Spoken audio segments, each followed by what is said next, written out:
Once upon a time there was a hatter. In fact, there were lots of hatters. Although this may sound like a fairy tale, it's not a story told to children, it's history. In the old days, the town was teeming with craftsmen. After all, it was the second largest town in the kingdom. Among the finest craftsmen we find the hatters, at least according to themselves.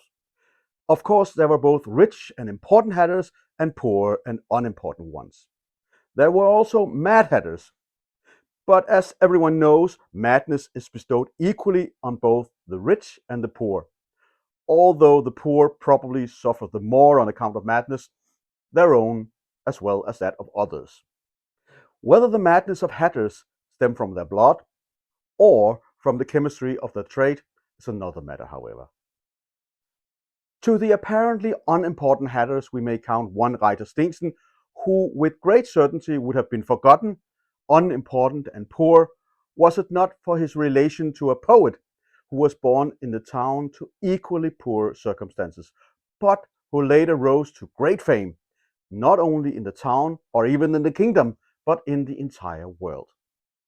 As a matter of fact, the poet was surrounded by hatters from a very young age, and perhaps that is why he would later always be portrayed wearing a tall and beautifully crafted top hat. As it was, Reiter became the illegitimate father of the poet's aunt. Hence, her mother was the poet's grandmother, who would later marry another unimportant hatter, Jørgen Rasmussen. Besides being unimportant, Jørgen was also an exceptionally unfortunate hatter, as he did not actually work as a hatter, but as a night watchman, which got him involved in a great misfortune when he one night fell victim to the ill will of some of the more important town dwellers' offspring, who mocked him and took his weapon from him. He had to leave the town after that, humbled and humiliated. However, another misfortune, the poet thought, was when he once, along with his family, was invited to a party at the house of the former hatter's journeyman, Christian Philip Schenk. This hatter had become a porter at the town's jail, where the party was held, and the food and the drinks were served by the prisoners, much to the poet's disgust. But, as fate has it, as an infant, the once-to-be poet slept in a bed that was made from a wooden scaffold. But what has that got to do with hatters, you might ask? Well, the scaffold was one that a master hatter has bought from the estate of a late count. It was said that it had been used to carry the dead body of said count. Now the wood had been recycled to make up a young poet's bed. The hatter, who was called Jens, was a master of his trade and had inherited his father's hat firm some 25 years before the poet was even born.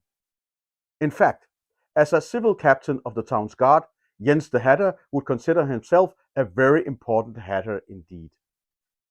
Anyway, the case about the wooden scaffold probably came about since Anne-Marie, the poet's poor mother, worked as a servant maid to the hatters in their home, which is still there today, situated between the town's old church and the stream that surrounds it. In the stream she would wash the clothes of hatters and other important townsfolk. Hence, it was only natural that the hatter Jens became godfather to the infant poet when he was baptized in the town's great church.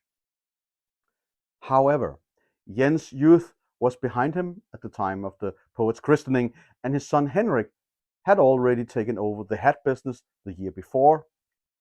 He too was now a master hatter. But fate could have wanted it differently. A couple of years before the birth of the poet, Henrik had fathered a child out of wedlock, a crime apparently not too uncommon among hatters, as this story has already revealed. Henrik had to pay a great fine of 2 silver coins and never married the unfortunate girl, Kirsten. However, Henrik must have redeemed himself in the eyes of the townspeople and even in the eyes of the king as well, because when he died at a high old age, then an important royal hatter appointed to the court, his passing was lamented in the town's newspapers by poetry. Alas, the fate of a poor hatter, as expected, often falls far from that of a royal one. But in the end, a poet has the power to turn even a mad hatter into a royal one. And to the poet, Reiter, Jørgen, Christian Philip, Jens, and Henrik was probably all important hatters playing a role in shaping his own true story. The poet's name was Hans Christian Andersen, and Jens the hatter was my grandfather's grandfather's grandfather's father, and they all lived happily ever after.